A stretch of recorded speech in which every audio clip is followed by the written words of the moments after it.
Hello friends, welcome to Manu kitchen wall. Friends, ఈరోజు మన recipe వచ్చేసి అల్లపు రబ్బ అండి. ఈ అల్లపు రబ్బను చిన్నతనంలో స్కూల్స్ దగ్గర మార్కెట్లో అక్కడక్కడ పెట్టి అమ్మేవాళ్ళండి. ఈ అల్లపు రబ్బను అల్లంతో చేస్తారు కాబట్టి హెల్త్కి చాలా మంచిదండి. మనం అల్లాన్ని రోజువారీ డేలో ఏదో ఒక రూపకంగా తీసుకుంటే అల్లం చాలా మంచిదండి. అలాంటి ఎన్నో పోషక గుణాలున్న ఈ అల్లంతో ఈరోజు అల్లపు రబ్బను ఎలా తయారు చేసుకోవాలో, వాటికి కావాల్సిన పదార్థాలేంటో చూసేద్దాం పదండి. ఫ్రెండ్స్, ముందుగా అల్లాన్ని శుభ్రంగా కడుక్కొని దానిపైన ఉన్న చెక్కు తీసేసుకొని ఇలా చిన్న చిన్న ముక్కలుగా కట్ చేసేసుకోవాలి.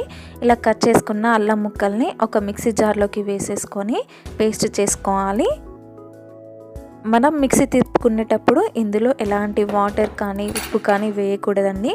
మనకు ఎంత వీలైతే అంత స్మూత్ పేస్ట్ లాగా ఈ అల్లాన్ని గ్రైండ్ చేసేసుకోవాలి. చూడండి, ఈ విధంగా పేస్ట్ అయితే మనకు అల్లం సరిపోతుందండి. మరీ బరకగా కాకుండా ఇలా స్మూత్ పేస్ట్ లాగా ఉండే విధంగా చూసుకోవాలి. ఫ్రెండ్స్, నేను ఇక్కడ అరకప్పు అల్లాన్ని, ఒక స్పూన్ నెయ్యిని, అదేవిధంగా అరకప్పు అల్లంకు దానికి 4 వంతుల వరకు షుగర్ని తీసుకోవాలండి. ఇప్పుడు స్టవ్ పైన ప్యాన్ పెట్టేసుకొని ఇందులోకి షుగర్ వేసుకోవాలి. ఇక్కడ జాగ్రత్తగా గమనించండి ఫ్రెండ్స్, నేను అరకప్పు వరకు అల్లం తురుము తీసుకుంటే దానికి 4 ఇంతల షుగర్ని తీసుకుంటున్నాను. సపోజ్ ఒక కప్పు అల్లం తురుము తీసుకుంటే 4 కప్పుల షుగర్ని తీసుకోవాలి. ఇందులోకి 3/4 కప్పు వరకు వాటర్ని వేసేసుకోవాలండి. ఇలా వాటర్ వేసుకొని షుగర్ మెల్ట్ అయ్యేంత వరకు కలుపుకుంటూ తిప్పుకోవాలండి. ఈ విధంగా షుగర్ని సిరప్ వచ్చేంత వరకు జాగ్రత్తగా చెక్ చేసుకుంటూ కలుపుకుంటూ ఉండాలి. మనకి ఇక్కడ లేత పాకం రావద్దండి, కాస్త ఉండపాకం రావాలి ఈ షుగర్ అనేది. అంతవరకు ఓపికగా కలుపుకుంటూ ఉండాలి. ఫ్రెండ్స్, మన బామ్మలు చెప్తూ ఉంటారు కదా అప్పుడప్పుడు, అల్లం తింటే పైత్యం అనేది ఉండదు, కంపల్సరీ రోజు అల్లం తినాలని.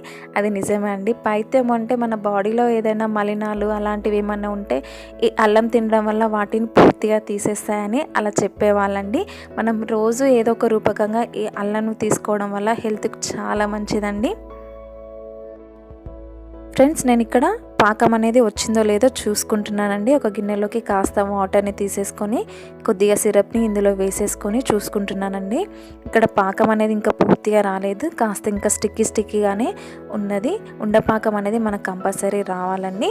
ఇంకొక 2 నిమిషాల పాటు కలుపుకుంటూ తిప్పుకుందాము. ఫ్రెండ్స్, మరొకసారి పాకాన్ని చెక్ చేసేసుకుందాం. చూడండి, మరి కాస్త వేసేసుకొని చూసుకుంటున్నాను. ఇప్పుడు పాకం అనేది దాదాపుగా వచ్చేసింది. ఇలా కాస్త బాల్ సైజులోకి వచ్చేస్తే మన పాకం అనేది రెడీ అయిపోతుంది. లేదు అంటే పాకంలోకి చూడండి, కాస్త మనకు బుడగలు కొట్టుకుంటూ పాకం అనేది వచ్చేసింది. ఇప్పుడైనా మనకి ఈ స్టేజ్లో అయినా మనకు పాకం రెడీ అయిపోయిందని తెలుస్తుందండి. ఇప్పుడు 1/2 కప్పు అల్లం తురుమును ఇందులోకి వేసుకోవాలి. అదే అండి, అల్లం పేస్ట్ని ఇందులోకి వేసేసుకోవాలి. మనం అల్లం పేస్ట్లో ఎలాంటి పసుపు కానీ నెక్స్ట్ ఉప్పు కానీ వేయలేదండి. ఈ అల్లం పేస్ట్ను వేసేసి ఒకసారి బాగా కలుపుకుంటూ స్టవ్ని లో ఫ్లేమ్లోకి అడ్జస్ట్ చేసుకుంటూ తిప్పుకుంటూ ఉండాలండి. ఇప్పుడు ఈ స్టేజ్లో ఉన్నప్పుడు కాస్త సాల్ట్ని వేసుకోవాలండి.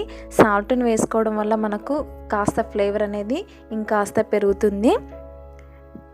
ఈ విధంగా వేసుకున్న తర్వాత ఇందులోకి మనకు కావాలనుకుంటే ఇలాచి పౌడర్ని కూడా వేసుకోవచ్చండి. నేను ఇక్కడ ఇలాచి పౌడర్ని యాడ్ చేయలేదు. ఈ విధంగా కలుపుకుంటూ తిప్పుకుంటూ ఉండాలండి. నెయ్యిని వేసేసుకొని బాగా కలుపుకుంటూ ఉండాలండి. కలపడం మాత్రం ఎక్కడ ఆపేయద్దు. ఆపేస్తే మనకు అల్లపు రబ్బ అనేది ఉండలుగా వస్తుందండి. అలా కాకుండా ఉండకుండా ఇలా కలుపుకుంటూనే అల్లపు రబ్బని ప్రిపేర్ చేసేసుకోవాలి. ఫ్రెండ్స్, నేను ఇక్కడ ఈ స్టేజ్లో మరొకసారి సిరప్ని చెక్ చేసుకుంటున్నాను. సిరప్ని మళ్ళీ వాటర్లో వేసేసుకొని చూసుకుంటున్నాను. ఇక్కడ ఉండ అనేది కాస్త సాఫ్ట్ బాల్ లాగా ఉందండి. కాస్త మనకు గట్టి బాల్ సైజులోకి ఉండ రావాలి. ఇంకొక 2 నిమిషాల పాటు కలుపుకుంటూ తిప్పుకుందాము. ఈ విధంగా ఇంకొక 2 నిమిషాల పాటు ఉంచుకున్న తర్వాత మళ్ళీ ఒకసారి వాటర్లో వేసేసుకొని మన సిరప్ని చెక్ చేసుకుంటే సరిపోతుందండి. ఈ స్టేజ్లో మనం చాలా జాగ్రత్తగా చూసుకోవాలండి. చూడండి, దాదాపుగా సిరప్ వచ్చేసింది. నేను స్టవ్ ఆఫ్ చేసేసుకొని ఒకసారి చెక్ చేసి చూపిస్తున్నానండి. చూడండి, నాకు సిరప్ అనేది దాదాపుగా రెడీ అయిపోయింది. మనకి ఇక్కడ బాల్ అనేది ఇలా గట్టిగా రావాలండి. నాకు ఇక్కడ ప్లేట్కి టచ్ చేస్తే సౌండ్ అనేది టంగ్ టంగ్ మన సౌండ్ అనేది వస్తుందండి.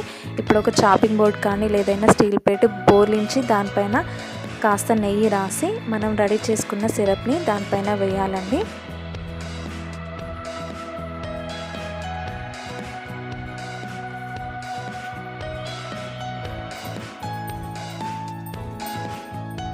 ఇప్పుడు మనం రెడీ చేసుకున్న సిరప్ని ఇలా చాపింగ్ బోర్డ్ పైన కాస్త ఆయిల్ని రాసి కానీ లేదా ఏదైనా ప్లేట్ పైన బోర్లించి దానిపైన ఆయిల్ని కానీ నెయ్యిని కానీ రాసేసుకొని ఇలా వేసేసుకొని చపాతీ కర్రతోటి ఇలా నెమ్మదిగా రోల్ చేసుకోవాలండి. మనకు కొన్నిసార్లు సిరప్ అనేది పొడి పొడిగా అయిపోతే ఏం టెన్షన్ తీసుకోకుండా మళ్ళీ ఒకసారి స్టవ్ పైన పెట్టేసుకొని అందులోకి ఒక 2 స్పూన్స్ వరకు వాటర్ని వేసేసుకొని మళ్ళీ కరిగించుకొని తీసేసుకుంటే మళ్ళీ మనం అనుకున్న కన్సిస్టెన్సీలోకి ఈ అల్లప్రభ అనేది వచ్చేస్తుందండి. ఏం టెన్షన్ తీసుకోవాల్సిన పని లేదు. ఇలా పూర్తిగా చదును చేసుకున్న తర్వాత వీటిని చిన్న చిన్నగా పీసెస్ లాగా కట్ చేసేసుకోవాలి. కాస్త చల్లారక ముందే చాక్ తోటి చిన్న చిన్న పీసెస్ని కట్ చేసుకోవాలండి. పూర్తిగా డ్రై అయిపోతే మనకు పీసెస్ అనేవి కట్ కావు. ఇలా కాస్త చాక్ తోటి ఘాట్లు పెట్టేసుకోవాలి. ఒక 5 నుండి 10 నిమిషాలు ఆగిన తర్వాత మరొకసారి ఈ పూర్తిగా కట్ చేసేసుకొని పీసెస్ లాగా తీసేసుకుంటే సరిపోతుందండి. మనకు కావాల్సిన షేప్లోకి ఈ పీసెస్ని కట్ చేసేసుకోవాలి. ఫ్రెండ్స్, ఇలా ఈజీగా అండ్ సింపుల్గా అల్లప్రభను ఇంట్లోనే ప్రిపేర్ చేసుకోవచ్చండి. నేను చెప్పిన టిప్స్ అండ్ ట్రిక్స్ ఫాలో అవుతూ ఈ అల్లప్రభను ఈజీగా ప్రిపేర్ చేసేసుకోండి. రోజు ఒకటి తింటూ ఉండండి, చాలా హెల్తీగా ఉంటుంది. ఫ్రెండ్స్, ఒకవేళ చిన్నపిల్లలు ఉంటే ఎక్కువ ఘాటు తినలేము అనుకున్న వాళ్ళు ఇంకొక కప్పు షుగర్ని ఎక్కువ వేసేసుకొని కూడా చేసేసుకోవచ్చండి, ఏం ప్రాబ్లం లేదు. ఇప్పుడు చూసండి, పీసెస్ని ఇలా కట్ చేసి చూసేస్తే చూడండి పీసెస్ అనేవి మనకు ఈజీగా రిమూవ్ అవుతున్నాయి. చాలా టేస్టీగా కూడా ఉంటుందండి. ఇలా రోజుకొకటి ప్రొద్దున ఒక అల్లప్రభను తింటే చాలా బాగుంటుందండి. ఆ రోజంతా రిలీఫ్గా ఫ్రెష్గా చాలా బాగుంటుంది. తప్పకుండా ఈ అల్లప్రభను ఒకసారి ఇంట్లో ప్రిపేర్ చేయండి. అదేవిధంగా మీకు ఎలా కుదిరిందో నాకు కామెంట్ బాక్స్లో కామెంట్ చేయండి. ఫ్రెండ్స్, ఈ రెసిపీ కనుక నచ్చినట్టయితే వెంటనే లైక్ చేయండి, షేర్ చేయండి. మరిన్ని ఇలాంటి కొత్త రెసిపీల కోసం మా ఛానల్ని చూస్తూనే ఉండండి. మా ఛానల్ని ఇంకా సబ్స్క్రైబ్ చేసుకునే వాళ్ళు వెంటనే సబ్స్క్రైబ్ చేసుకొని పక్కనున్న బెల్ ఐకాన్ని టచ్ చేయండి. Thank you for watching.